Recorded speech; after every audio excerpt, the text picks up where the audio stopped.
खड़ी है जाओ। राम की नजर एक पत्थर की शिला पर पड़ी।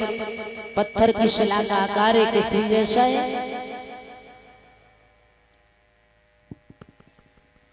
राम पूछने लगे गुरुवर ये पत्थर की शिला एक स्त्री लग रही है, ये कौन है? जवाब ये गौतम की पत्नी अहिल्या है। तो ये पत्थर की कैसे हो गई? बोले अहिल्या बहुत सुंदर थी। एक नेत्र ने अहिल्या की सुंदरता को देखा, ईमान खराब हो गया। जवाब दिया है चंद्रमा के पास, भैया मुझे अहिल्या के साथ में छल करना है, आप मेरी सहायता करो।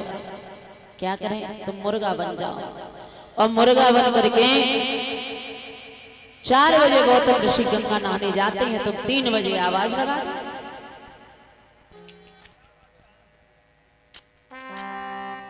तो क्या किया है कि गजब करी डारो और बाई मुर्गा ने जुल्म करी डारो।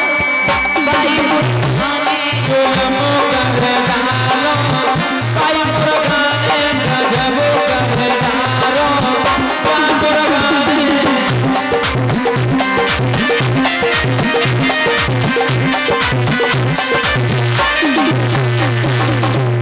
चंद्रमा मुर्गा बना। क्या हुआ?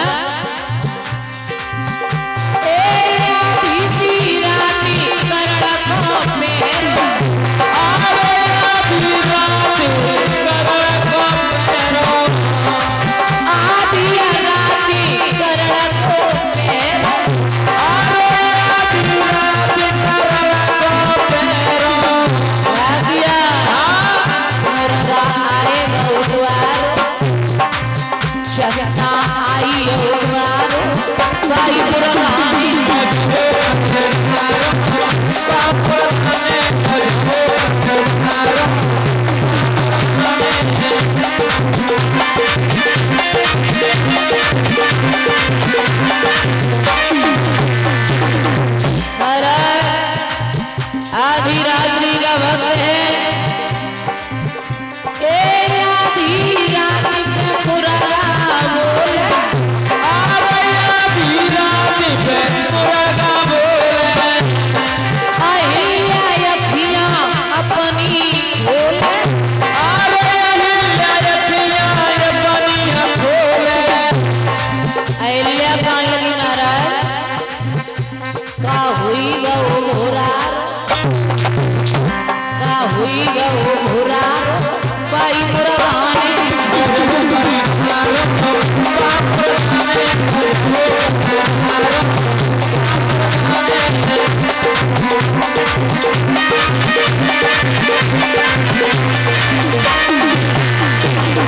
आधी रात्रि का समय के मुर्गा मेरी, के मुर्गा मेरी दे गई राती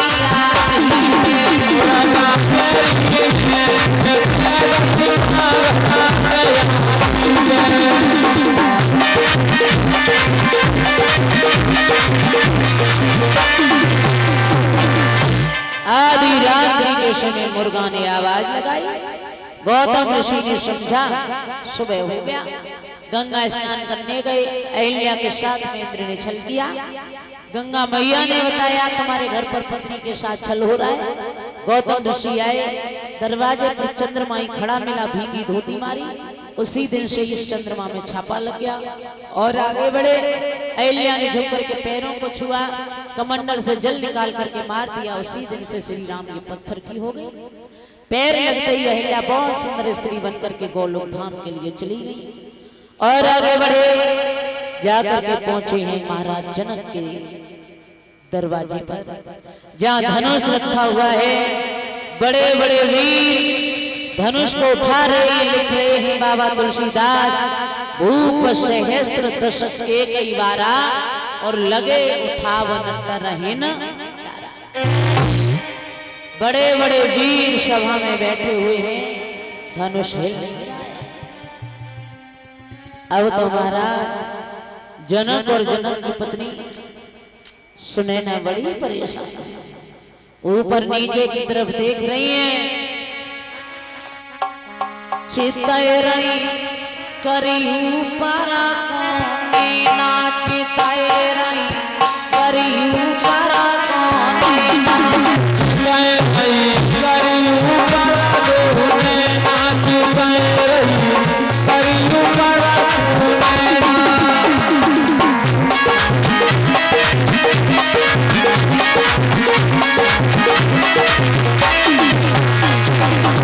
महाराज जनक के द्वारे पे बड़े बड़े वीर सभा में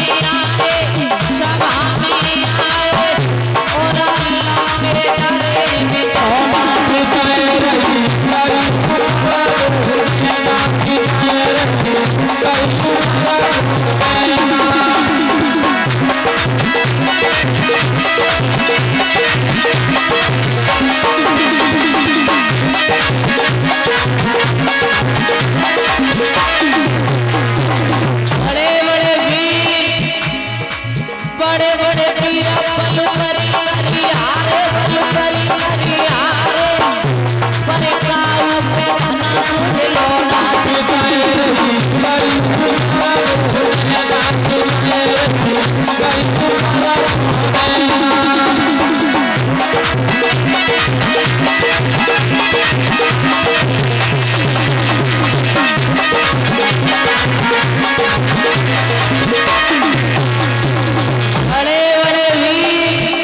धनुष को उठा रहे लेकिन धनुष हिल नहीं रहा है।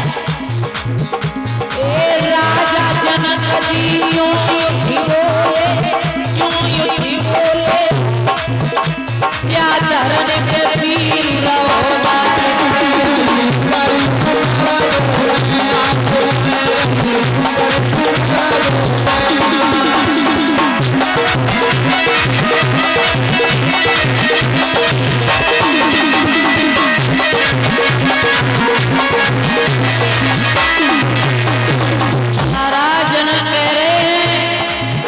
लगता है धरती पर वीर पैदा नहीं हुआ।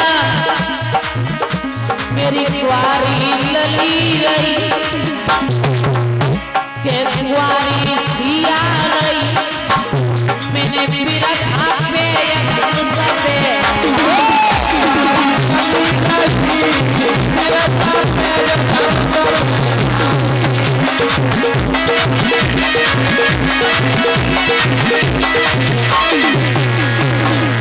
जवाब दिया लगता है कोई वीर नहीं रहा। लक्ष्मण खड़े हो गए, क्या बक रहे हो?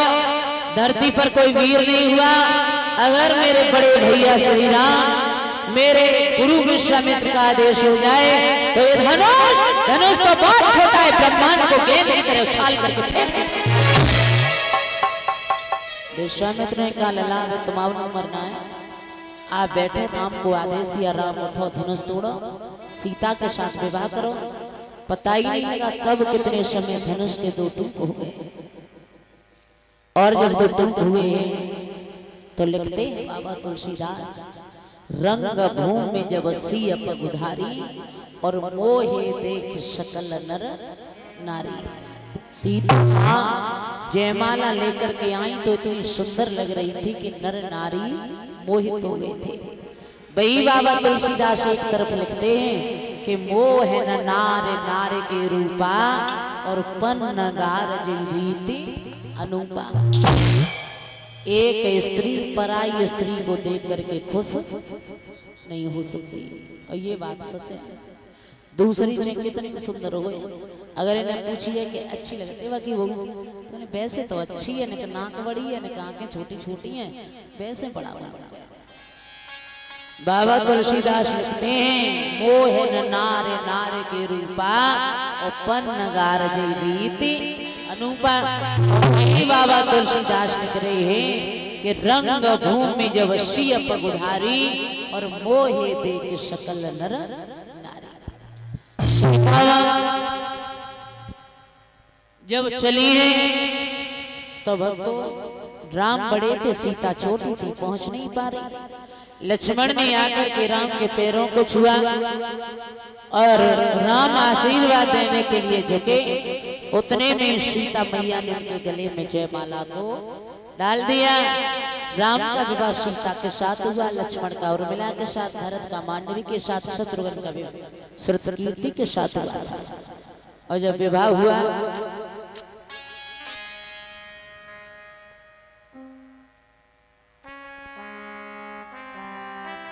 जब विवाह होकर के आए के हरे वास मंडप छाए और सिया जी को प्यार राम हरे मंडप छाए सिया जी को प्यार राम आए।